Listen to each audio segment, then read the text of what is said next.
નમસ્કાર મિત્રો. સરકારી કચેરીઓમાં આવકનો દાખલો મેળવવો એટલે આખો દિવસ બગડશે એવો ડર લાગતો હોય છે, સાચું ને? પણ હવે એવું બિલકુલ નથી. આજના આ સેશનમાં આપણે એકદમ વિગતવાર સમજીશું કે ડિજિટલ ગુજરાત સુગમ પોર્ટલનો ઉપયોગ કરીને કોઈપણ જાતની મથામણ વગર સીધો જ સત્તાવાર આવકનો દાખલો કેવી રીતે મેળવી શકાય. આ એક સંપૂર્ણ ડિજિટલ પદ્ધતિ છે જે આપણો કિંમતી સમય બચાવશે. અને સૌથી જબરદસ્ત વાત તો એ છે કે આ આખી પ્રોસેસ માટે કેટલો સમય લાગશે ખબર છે? માત્ર 10 મિનિટ. જી હા, પેલા લાંબા ફોર્મ અને કલાકો સુધી લાઇનમાં ઊભા રહેવાની ઝંઝટ હવે પૂરી. આ 10નો આંકડો જ બતાવી આપે છે કે ટેકનોલોજીએ આપણું કામ કેટલું હળવું કરી દીધું છે. તો આખી પ્રોસેસને આપણે 6 એકદમ સરળ તબક્કામાં વહેંચી શકીએ. પહેલાં તો ડિજિટલ ગુજરાતમાં લોગિન, પછી અરજી અને તેનો હેતુ, વ્યક્તિગત અને વ્યવસાયિક વિગતો, કુટુંબ અને આવકની માહિતી, જરૂરી ડોક્યુમેન્ટ અપલોડ અને છેલ્લે ફી ચૂકવણી અને ટ્રેકિંગ. બસ આટલું જ. તો ચાલો પહેલા તબક્કાથી જ શરૂઆત કરીએ. ડિજિટલ ગુજરાતમાં લોગિન. સૌથી પહેલાં તો બ્રાઉઝર ખોલીને સીધા ડિજિટલ ગુજરાત પોર્ટલ પર જવાનું છે. ત્યાં સિટીઝન લોગિન દેખાશે, જેમાં મોબાઈલ નંબર અથવા ઈમેલ આઈડીથી લોગિન કરી શકાશે. અચ્છા, લોગિન થઈ જાય એટલે તરત જ સુગમ પોર્ટલનો વિકલ્પ મળશે. ત્યાં આપણી ભાષા ગુજરાતી સિલેક્ટ કરી લેવી એટલે આગળ બધું સમજવું એકદમ સહેલું થઈ જાય. અને હા, ગ્રામ્ય કે શહેરી વિસ્તાર જે લાગુ પડતો હોય તે આવકના દાખલાનો વિકલ્પ પસંદ કરી લેવાનો. લોગિન થઈ ગયું? સરસ. હવે બીજો તબક્કો આવે છે, અરજી અને તેનો હેતુ. અહીં આ સિસ્ટમ બહુ જ સ્માર્ટ છે. પ્રોફાઇલ પ્રમાણે નામ અને પિતાના નામ જેવી બેઝિક વિગતો તો આપમેળે જ ભરાઈને આવી જશે. આપણે ખાલી એકવાર નજર માની લેવાની કે બધું બરાબર છે ને. પછી આપણું કાયમી સરનામું કન્ફર્મ કરવાનું છે. અને હા, સૌથી મેઇન વાત, આ દાખલો કયા હેતુ માટે કઢાવવો છે, જેમ કે કોઈ સરકારી યોજના માટે, સ્કોલરશિપ માટે કે લોન માટે, એ કારણ અચૂક સિલેક્ટ કરવાનું રહેશે. આગળ વધીએ ત્રીજા અને બહુ જ અગત્યના તબક્કા તરફ, વ્યક્તિગત અને વ્યવસાયિક વિગતો. અહીં સિસ્ટમ આપણી ચોઇસ પ્રમાણે તરત જ બદલાઈ જાય છે. માનો કે વ્યવસાયમાં કિસાન એટલે કે ખેડૂત પસંદ કરીએ તો સિસ્ટમ તરત ખેતીના 7/12ના સર્વે નંબર માંગશે. પણ જો નોકરી કે બિઝનેસ પસંદ કરીશું ને તો 7/12વાળો ઓપ્શન ગાયબ થઈ જશે અને પાન કાર્ડની વિગતો માંગતો વિકલ્પ ખુલી જશે. એકદમ સ્મૂધ. વ્યવસાય તો પસંદ કરી લીધો. હવે એ વ્યવસાયનું ચોક્કસ નામ, કઈ જગ્યાએ આવેલો છે તે સ્થળ, તાલુકો, જિલ્લો અને ગામની બધી જ વિગતો સિસ્ટમમાં એકદમ સચોટ રીતે ભરી દેવાની છે.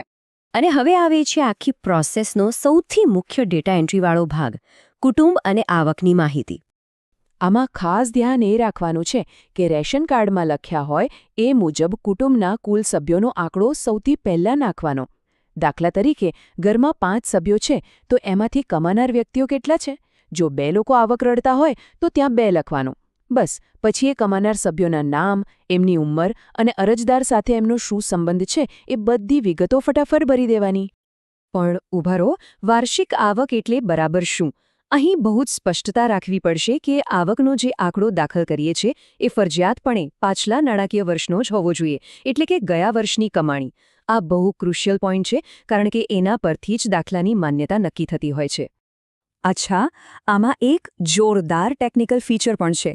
આપણે PGVCL એટલે કે આપણા લાઇટ બિલના ગ્રાહક નંબર અંદર દાખલ કરવાના હોય છે. જેવો આ નંબર નાખીશું એટલે સિસ્ટમ ઓટોમેટિકલી લાઇટ બિલની બધી જ વિગતો ખેંચી લેશે. છે ને જબરદસ્ત ડિજિટલ કમાલ? તો ડેટા એન્ટ્રી પૂરી. હવે આગળનો સ્ટેપ છે આપણે જે માહિતી આપી છે એને સાબિત કરવાનો, એટલે કે જરૂરી ડોક્યુમેન્ટ અપલોડ. હવે સ્વાભાવિક રીતે સવાલ થાય કે ફટાફટ આ અપલોડનું કામ પતાવવા માટે કયા કયા કાગળિયા અગાઉથી હાથવગા રાખવા જોઈએ? તો જુઓ, રહેઠાણના પુરાવા માટે સિસ્ટમે બહુ સ્પષ્ટ લિસ્ટ આપ્યું છે. પ્રોપર્ટી ટેક્સ એટલે કે વેરાની પહોંચ, ઇલેક્ટ્રિસિટી બિલ, ગેસનું બિલ કે કનેક્શન, અથવા બીજો કોઈપણ માન્ય રહેઠાણનો પુરાવો ચાલી જશે. આમાંથી કોઈપણ એક કાગળ અપલોડ માટે રેડી જ રાખવાનો. અને અપલોડ કરવું પણ કેટલું સહેલું છે. આપણી પાસે 2 ઓપ્શન્સ છે. કાં તો OTPથી ડિજિલોકરમાં લોગિન કરો એટલે ડોક્યુમેન્ટ સીધા જ ઓટોમેટિક એટેચ થઈ જશે, અને માનો કે એ સેટ નથી થતું તો જાતે જ મેન્યુઅલી ફાઇલ સિલેક્ટ કરીને પણ રહેઠાણનો પુરાવો અપલોડ કરી શકાય છે. સેમ આ જ રીતે આવકના પુરાવા માટે પણ આપેલા લિસ્ટમાંથી એક ડોક્યુમેન્ટ સિલેક્ટ કરી એનો નંબર નાખીને અપલોડ કરી દેવાનું.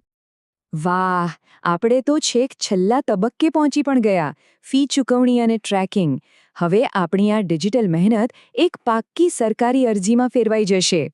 તો આખી ગેમ અહીં કેવી રીતે પૂરી થાય છે? સૌથી પહેલા આપેલી બધી માહિતી પર એક નજર મારીને સંમતિ આપવાની. પછી ઈ-સિગ્નેચર માટે આપણા આધાર કાર્ડવાળો ઓટીપી નાખીને બધું વેરીફાઈ કરી દેવાનું. બસ, પછી તો પેમેન્ટ ગેટવે પર જઈને ઓનલાઈન ફી ભરી દેવાની છે. પણ હા, એક વાત ખાસ યાદ રાખવાની. ફી ભરાઈ જાય એટલે અરજી ફોર્મ અને રિસિપ્ટની પ્રિન્ટ કાઢવાનું ભૂલવાનું નહીં. છેલ્લે પોર્ટલ પરથી જ ચેક કરી શકાશે કે મામલતદાર ઓફિસમાં આપણી અરજીનું શું સ્ટેટસ છે. Live tracking. તો મિત્રો, જોયું ને, એક જમાનામાં જે દાખલા માટે કલાકો બગડતા, એ જ કામ યોગ્ય ડિજિટલ પ્લેટફોર્મથી માત્ર 10 મિનિટમાં ઘર બેઠા થઈ ગયું. ખરા અર્થમાં આને જ ડિજિટલ સશક્તિકરણ કહેવાય. જરા વિચારો, જો આપણી આસપાસની આવી બધી જ સુવિધાઓ આપણે ડિજિટલી અપનાવી લઈએ તો આપણો અને આપણા દેશનો કેટલો બધો કિંમતી સમય બચી શકે? આ વિચારવા જેવો પ્રશ્ન છે. આશા છે કે આજની આ માહિતી ખૂબ જ કામ લાગશે. આજના આ સેશનમાં જોડાવા બદલ ખૂબ ખૂબ આભાર.